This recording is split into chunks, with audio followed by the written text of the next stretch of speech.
Hello, वजन कमी करायचा आजचा दिवस आहे 7वा, डे 7th आहे. मधले 2 दिवस सोडले तर बरोबर असे 12 दिवस आज झालेले आहेत. आज गुरुवार आहे तर बघू शकता मस्त असं जिममध्ये आले. पण त्याच्या आधी मी नाश्त्याला काय खाल्लं ते तुम्हाला सांगते. मस्त मुगाचे आणि पालकाचे इथे आहेत ना थालीपीठ बनवले होते. मूग मस्त भिजले होते, मग ते वाटले त्याच्यामध्ये, मग नंतर पालक आणि थोडंसं बेसनपीठ ॲड करून मस्त असे थालीपीठ बनवले. एक तव्यावर आहे आणि एक बघू शकता एक ताटामध्ये घेतले. तर सगळ्यांना गुड मॉर्निंग. सकाळच्या वेळेस व्हिडिओ शूट करत आहे. मस्त असे आहेत ना, एक थालीपीठ घेतलंय, एक थालीपीठ होतंय तोपर्यंत हे खाते. आणि त्याच्यामध्ये ना बघू शकता एक वाटी दही, थोडेसे हरभरे घेतलेत. मला हरभरे खूप आवडतात. म्हणजे मी ते उकडत नाही, असेच कच्चे खाते आधीमध्ये जेव्हा पण भूक लागेल ना. खूप भारी लागतात आणि चांगलं असतं, त्याच्यामध्ये प्रोटीन असतं. आधी माझ्याकडून काहीतरी चुका होत होत्या वजनामध्ये. म्हणजे मी आधी काय करायची की नाश्ताच स्किप करून टाकत होते, पण आता मी पोटभर नाश्ता करते. त्याच्यानंतर बाकीचे कामं उरकून मग मी जिममध्ये आले. बघू शकता चेंज वगैरे केलं आणि आता आहे ना बायसेप, ट्रायसेप आणि शोल्डरची एक्सरसाइज होती. जास्त काय तुमच्यासोबत शेअर करता आलं नाही, त्याच्यामुळं खरं सॉरी. तर बघू शकता इथे ते झाल्याच्या नंतर आहे ना मी मस्त असं माझं नेहमीप्रमाणे ट्रेडमिलवरती चालले. ही तर चालल्याशिवाय ना मला वर्कआउट झाल्यासारखं वाटत नाही. ॲप्स पण करायचे असतात.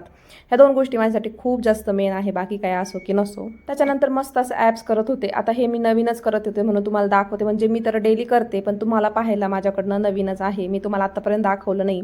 पण याचे येतात 3 सेट करत असते. 20-20चे रॅप करत असते. 3 सेट म्हणजे जवळजवळ 60 वेळेस झालं हे. थोडं मध्ये 2 सेकंद 5 सेकंद थोडासा रेस्ट घ्यायचा आणि त्याच्यानंतरच करायचं. खूप भारी वाटतं. तुम्ही घरात म्हणजे शक्यतो मला वाटतं घरात तर होणं शक्य नाही आहे, पण जिममध्ये करत असताना तर हे नक्की करा. थोडंसं वजन लावायचं जास्त, 30-35चं लावलं होतं. एवढा भारी इफेक्ट पडतो ना काय सांगू. मी नेहमी करते, खूप छान. त्याच्यानंतर घरी आले. घरी आल्याच्या नंतर मस्त जेवायला बनवलं. बघू शकता एक वाटी दही घेतले, त्याच्यामध्ये चाट मसाला टाकलाय, मीठ टाकलेलं नाही आहे. अर्धीच बाजरीची भाकरी घेतली.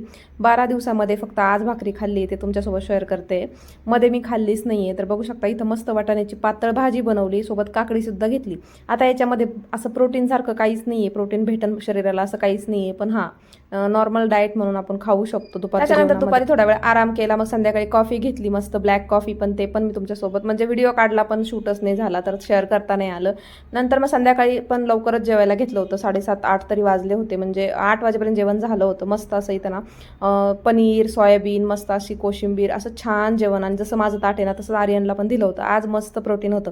दुपारी प्रोटीन खायला मिळालं नाही म्हणून संध्याकाळी का व्हायना घेतलं. दिवसभरात थोडं का व्हायना असलंच पाहिजे. तसं तर मला म्हणजे अंडे, मांस, मच्छी काय किंवा चिकन असं काही आवडत नाही. त्याच्यामुळे ते तर माझ्या शरीरामध्ये प्रोटीन जास्त प्रमाणात जात, त्याच्यामुळे मी असं सोयाबीन, पनीर, अंडे किंवा मग हरभरे असं खात असते. त्याच्यामुळं माझं तेवढंच मला काय भेटेल ते भेटतं. दही, ताक, दूध या प्रमाणामध्ये थोड्याफार प्रमाणामध्येच प्रोटीन भेटतं, पण खायचा माझा प्रयत्न नेहमी असतो. जेव्हापासून डाएट करायला लागले आणि टायमिंगला खायला लागले तेव्हापासून आर्यनची सुद्धा मज्जा आहे. म्हणतो मम्मा खूप छान टेस्टी बनवती.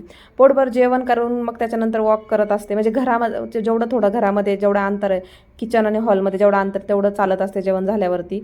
तर चला आजच्या पुरतं एवढंच. व्हिडिओला लाईक आणि चॅनलला सबस्क्राईब करा. भेटू पुन्हा उद्या. बाय.